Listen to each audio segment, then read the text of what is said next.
So, my niece is calling me an old woman that no man will ever want. Well, you know what, that little brat? I have something I'm going to tell her that she might not like. My name's Jessica. I'm 33 years of age. I've recently gotten out of a terrible relationship with a man I thought I would spend the rest of my days with. To recap, I'm a daughter to two lovely parents. I've had a great start in life. I'm well educated and successful. I have a degree in law, and I'm about to make a partner at my law firm. In short and on paper, my life seems to be pretty perfect. I've been seeing this guy, Adam. For the last 5 years, we met when I was 28 and an alumni conference at our university. He was an economics major at university and worked for a Silicon Valley company. We hit it off right away. Even though we had different careers, we had a lot in common and felt there was an instant connection between us. We were introduced by mutual friends and spent the next hour and a half talking to each other. At the end of the conference, we exchanged numbers, and he asked me out on a coffee date. Well, I accepted excitedly, and our relationship started from there.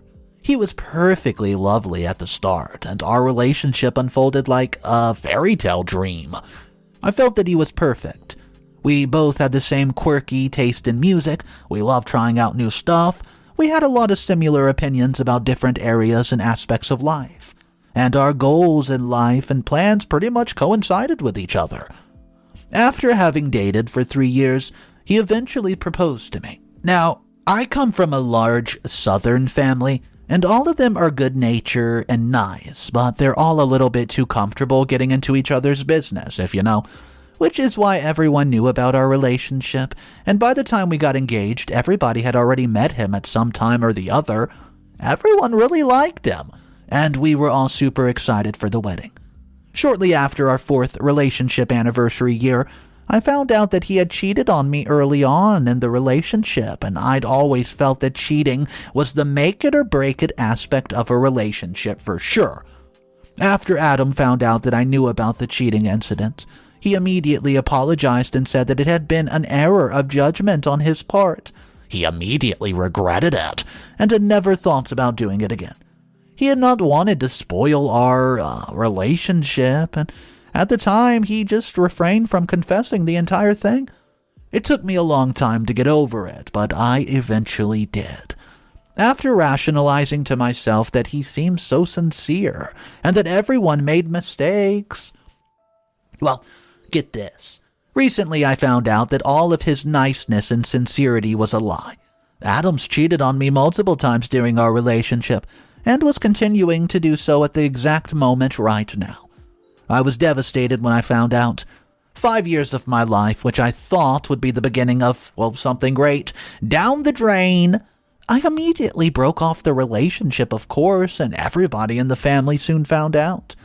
There were a lot of people who were sympathetic towards my plight, but there were some whose behavior towards me turned strange and weird. Most old people who thought that engagement breaking off was something to be ashamed of and even stigmatized it. Well, among them was a niece I had named Amy. Amy was actually my cousin's daughter, and she was just a few years younger than me. She was in her early 20s and was, I have to admit, drop-dead gorgeous. Blonde hair, flawless green eyes, the perfect curvy body, perfect mannerisms, you get the gist. She was the darling of our family, and her outward perfection meant that she got her way in everything in life.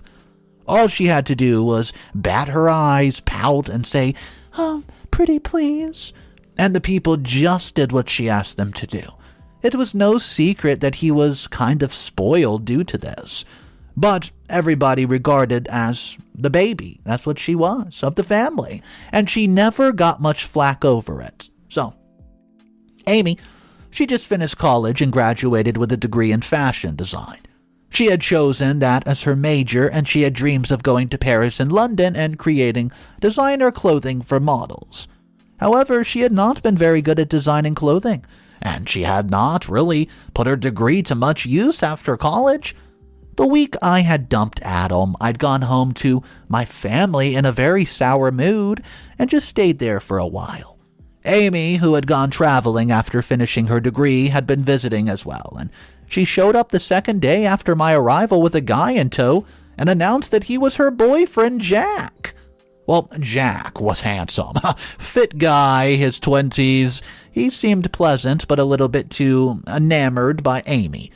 He hung on to her every word and followed her around like a lost puppy. They stayed with us for 3 days, during which all Amy talked about was Jack this, Jack that. How they had met while she has been traveling, and how he had asked her out 3 times before she agreed. She also announced that they were going to get engaged soon, and that they would throw a grand wedding for the entire family to join. I had not shown much interest in the entire affair, as I was dealing with my own separate heartbreak, but I vaguely registered the date, as she said that they were aiming for the engagement party. She was so busy, always just flirting around from here to there, and I didn't even get the chance to congratulate her, or even talk to her, and she left after 3 days, and that was that. Then came the engagement party 2 months later. I had not actually planned on attending initially, but my mother had called me in advance to remind me.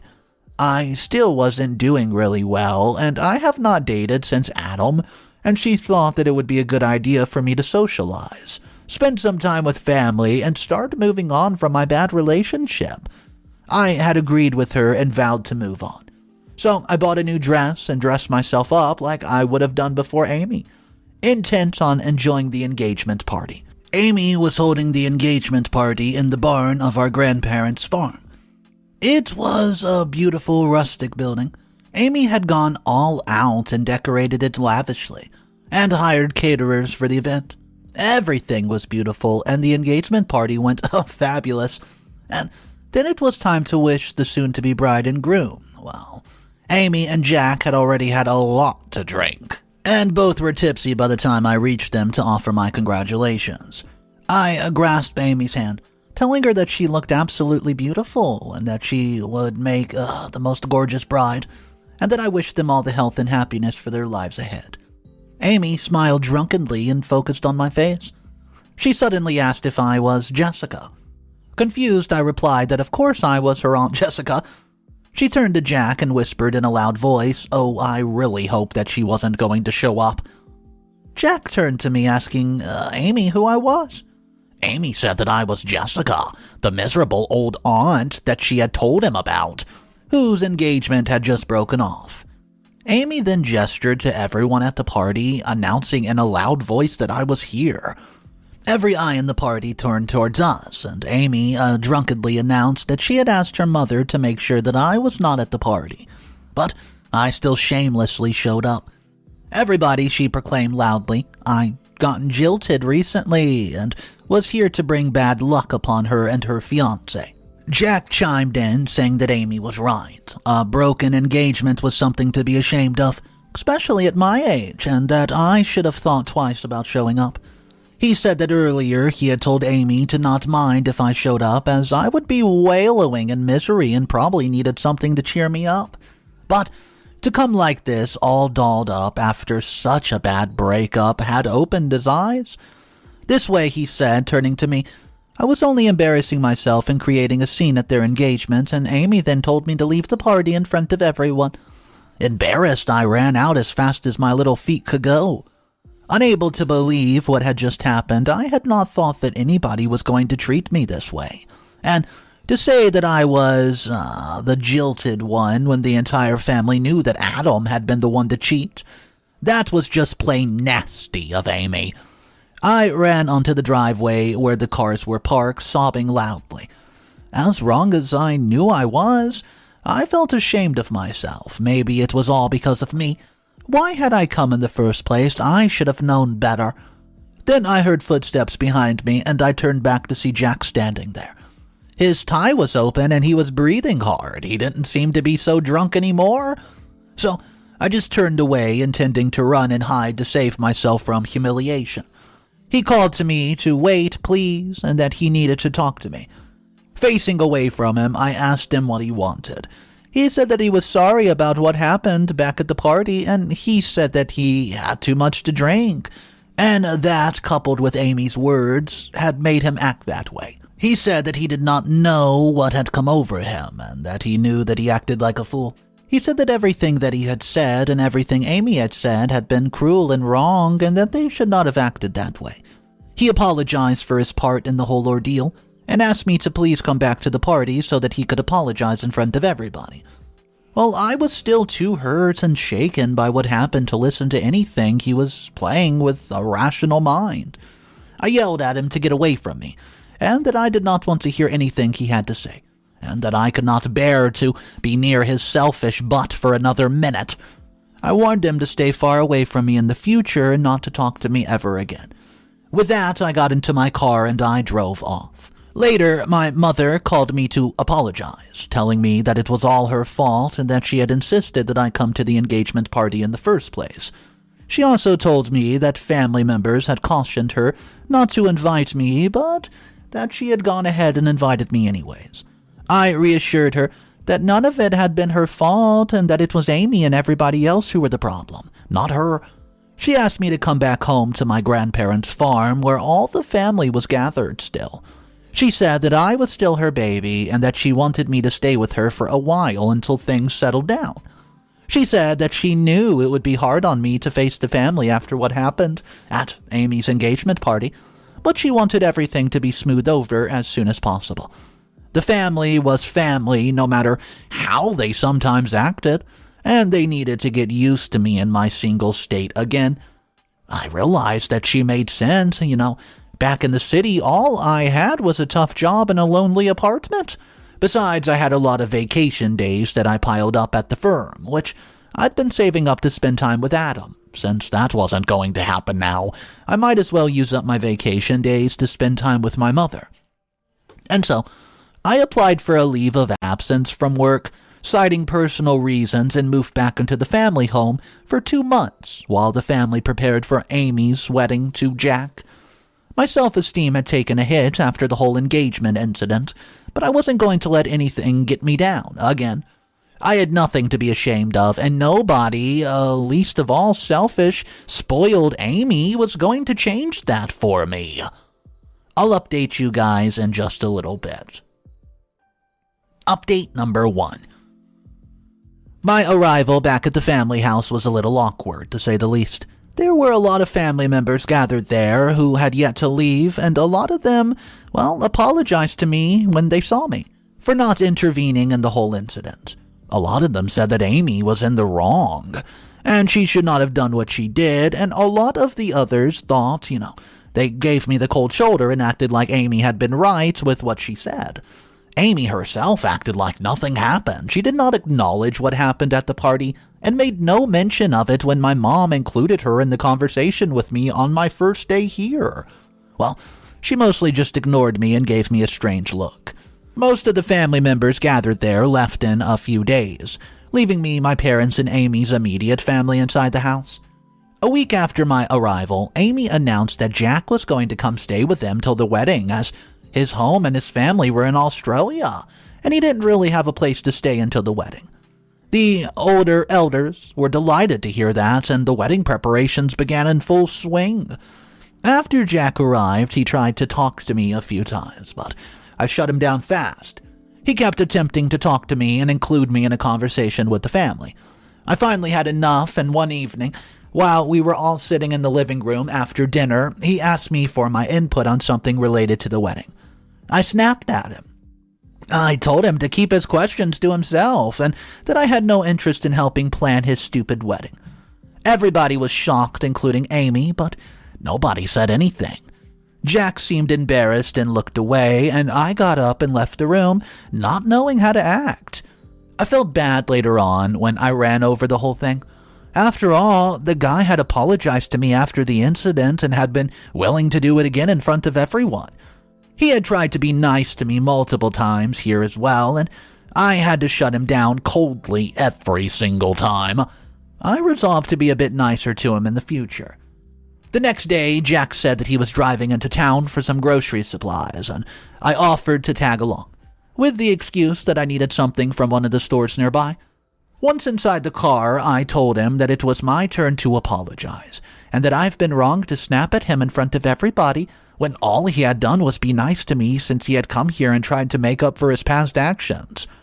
He graciously accepted my apology and asked me if we could try to be friends. After all, he said that we were going to be living in the same house for the next few weeks. I agreed, saying that I could try to do that. So we grocery shopped together after that, and most of the awkwardness between us just disappeared. He told me about his hometown and his family and how he had grown up in Australia. By the time we got back to the house with the groceries, we had warmed up to each other, and we were laughing and chatting comfortably. Update number 2. The next few days followed a similar pattern.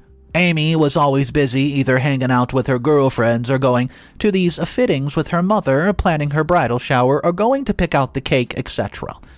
This left Jack with a lot of free time on his hands. I was pretty much free as well, and we got into a routine of spending a lot of time together, alone with each other. We talked, and he told me about his work. He had a small startup in San Francisco, and he's been touring other cities for potential locations for other businesses that he was planning on setting up when he met Amy. He said that he had met her at a bar and that she had impressed him from the get-go.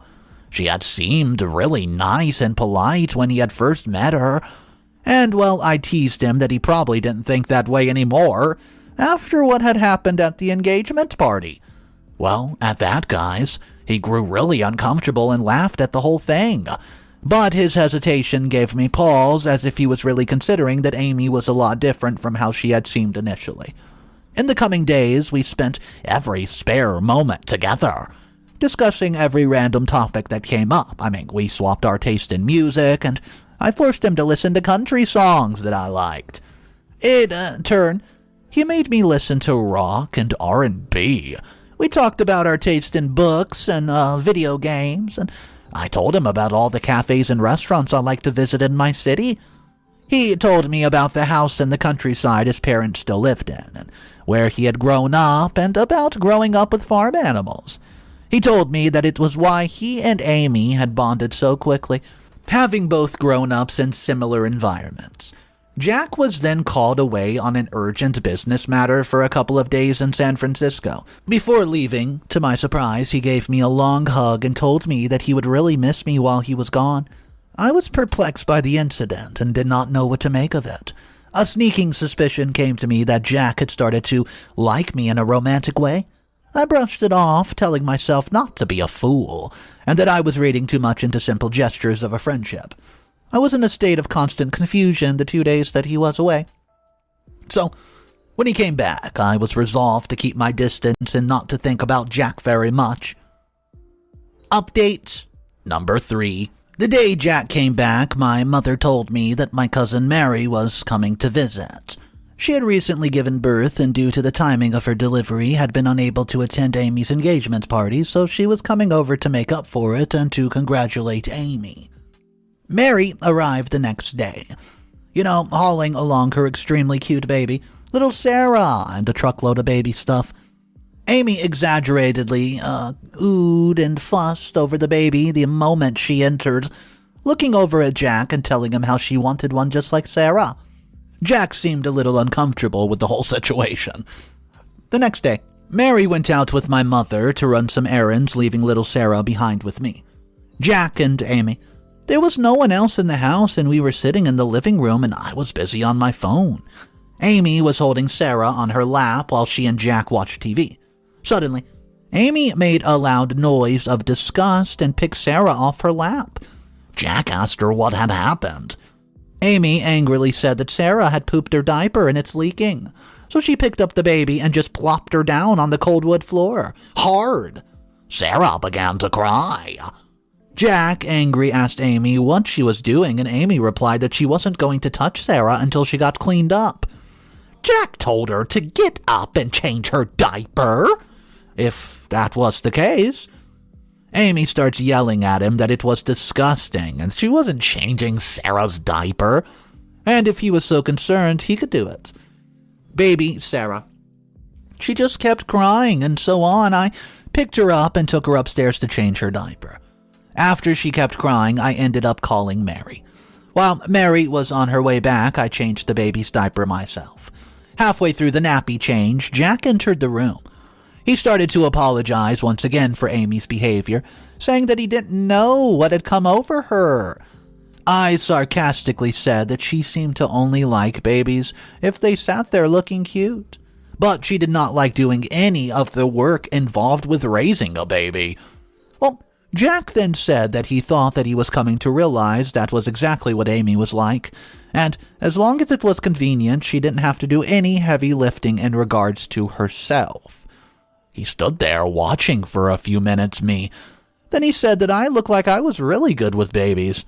I just shrugged off his comment, and he seemed to be in deep thought and paced about the room before leaving abruptly.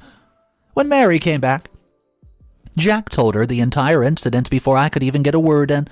When Mary learned that Amy had plopped the baby down on the cold, hard floor, she got extremely angry and starts to yell at Amy. She said that Amy has been the one who had told her to leave the baby behind, that she wanted to spend time with her and show Jack that she could be a really good mother, and was really good with babies. Mary had not wanted to leave her child behind. It was Amy who forced her to do so. After doing so, Amy acted so rudely to Sarah. Amy just sat there with a scowl and crossed arms, stubbornly insisting that she had done nothing wrong. She said that it was Mary's fault for not changing Sarah's diapers before leaving, and if she had already changed it, it would not have leaked in the first place. Mary then thanked me profusely, telling me that she felt guilty that I had to go to so much trouble for her to help out with Sarah. I just waved her apologies away, telling her that I love children, and that I had not minded doing it, and it was just a minor inconvenience, nothing more. Mary did not talk to Amy at all in the remaining time that she spent there, and did not even say goodbye to her when she left. So, later that day, I was getting ready for bed, Amy stormed into my room, demanding I tell her what my problem is. I asked her what she meant, and she said that Jack wasn't telling her anything anymore, not saying a word, not talking, nothing. Nothing of what happened earlier with the baby, and it was all my fault. So, I asked her how she came to that conclusion, and she said that if I did not pretend to be so nice all the time and tried to be the hero in every type of situation, she would not have looked as bad as she did in front of Jack. She went ahead to say that she had been right to humiliate me at the engagement party, and that's what I deserved. Additionally, she said that she did not want to see me anywhere near her wedding. Either I was not invited anymore. With that, she walked out slamming the door, and fine, not like I cared, I had not wanted to go to her stupid wedding in the first place. And just see her gloating and smirking all night. It was a good thing that she uninvited me. I resolved not to go to her wedding. Update number 4. Guys, I went back to the city after my vacation days were finally up, right? And I remained in contact with Jack afterward. He was always updating me about something related to the wedding and kept teasing me that he did not know what to wear and that I, being a good friend, needed to help him pick out what to wear. 2 days before the wedding, as he was talking about all the fun stuff that we would get up to once I went back to the farm, I told him that I've been uninvited by Amy. He just hung up on me, and the next day he called me, saying that he was personally inviting me and that he was not going to take no for an answer. He said that he would be really hurt if I did not show. After thinking it over, I decided that I was going to go after all. I could not let Amy win in her stupid game, so I dolled myself up and went to the wedding as planned. I made sure to go in as early as possible, so that if Amy decides to make a scene, there was a few people there. I looked into the venue and started looking for my name card. Not even 5 minutes after my arrival, Amy came storming out in her house robe, with her hair and makeup done and demanding to know what I'm doing here. I just coolly told her that after she had so ungraciously invited me, Jack called me up yesterday and told me that I better be here. She spit out that she knew Jack had done it to antagonize her, and she knew that what he was planning. She starts screaming his name, Jack! Jack! Telling him to come out and face her. So a minute later, Jack came running, demanding to know why she was making such a scene, and Amy accused him of going behind her back and inviting me to the wedding. She further said that she had had her suspicions before, but this confirmed it. I know you like her," she yelled at Jack. I was shocked to hear her say that and waited for Jack to deny her words. However, he just stood there with an obstinate expression on his face. So, Amy went on, saying that since Jack was not denying what she had said, it must be true. So Jack finally breaks the silence, right? Saying that yes, he likes me a lot and didn't even want to get married to Amy and has been planning on breaking it off for a while. Gasping, Amy asked him what it was about me that he liked so much. After all, he had taken an equal part in ridiculing me at the engagement party. Jack replied that he's been in the wrong and apologized for his actions multiple times since then. He then apologized to me again in front of everybody present there. After that, he turned to Amy and said that he had initially been taken in by her looks and her charms, but he gradually came to see what a snake she was. She was selfish and despicable and never thought of anything or anyone other than herself. In contrast, I was the nicest person that he had ever met. I was much more beautiful than Amy, and I was actually a decent, kind person with whom he shared a lot of things with. He said that we had started off as friends, but he realized in a very, very short time that I was the one for him. Amy starts crying and yelling at me that I had stolen her fiancé, and I was just as pathetic as she had told everybody I was. So, she said that now she wasn't going to marry Jack even if he begged her to, and that nobody in the family would accept our pairing. With that, she stormed out. Later that day, Jack came to find me where I was hiding in my mother's room. He confessed to me that he liked me a lot and that he could not live without me. After confessing his love to me, he asked me to marry him. So, I realized in the past few hours that I did in fact like him a lot too. And unlike Adam, he was willing to put in work in our relationship and was for sure not cheating on me. So, keeping that in mind, I accepted his proposal but asked that we take it slow. He happily agreed, telling me that he would accept anything I asked as long as we were together. Final update. Hey guys, just a update to wrap it up. We took our relationship slowly and we had the wedding a whole 6 months after the canceled wedding date. During those 6 months, Amy repeatedly told me that nobody in the family was going to show up at the wedding and that we would be standing there all alone, like idiots. She said that I should get ready for a lifetime of isolation from the family as everybody was going to take her side. I shrugged off her cruel remarks and, with the help of my parents and Jack's parents, who had loved me from the moment they met me, we prepared for the wedding and I sent out invites to all our members of the family. Jack and I agreed that we would not let anything ruin our beautiful day and take it in stride if nobody shows up. To our surprise, the entire family showed up with big smiles on their face with a heaping pile of congratulations. Everyone apologized for what happened at Amy's engagement party and how they had taken my side. We had a great time and I got married to my amazing boyfriend, Jack. Later, we heard from my mother that Amy had left the house in a huff, resolving to cut all ties with the family for not taking her side. As for us, we could not care less and hope to never see her again in our lives. So Amy accuses Jack of liking Jessica, and Jack just sits there for a second, and then hits them with the silent treatment and says, well, you know what? I do like her, and I'm going to end up marrying her. Guys, I want to know your thoughts about this crazy dramatic story. I mean, Jessica, she had a lot to put up with in today's story. It was full of revenge, toxicity, and just an abundance of drama. Guys, if you do like these sort of stories and you want to be a part of these stories, all you have to do is subscribe to the channel, comment down below what you think about it, maybe toss out some advice. Ultimately, guys, I hope you enjoyed it, and if you do want more videos, just know I post every single day. I'll see you guys tomorrow. Have a great one. And of course, remember, it's cool to be kind. Peace.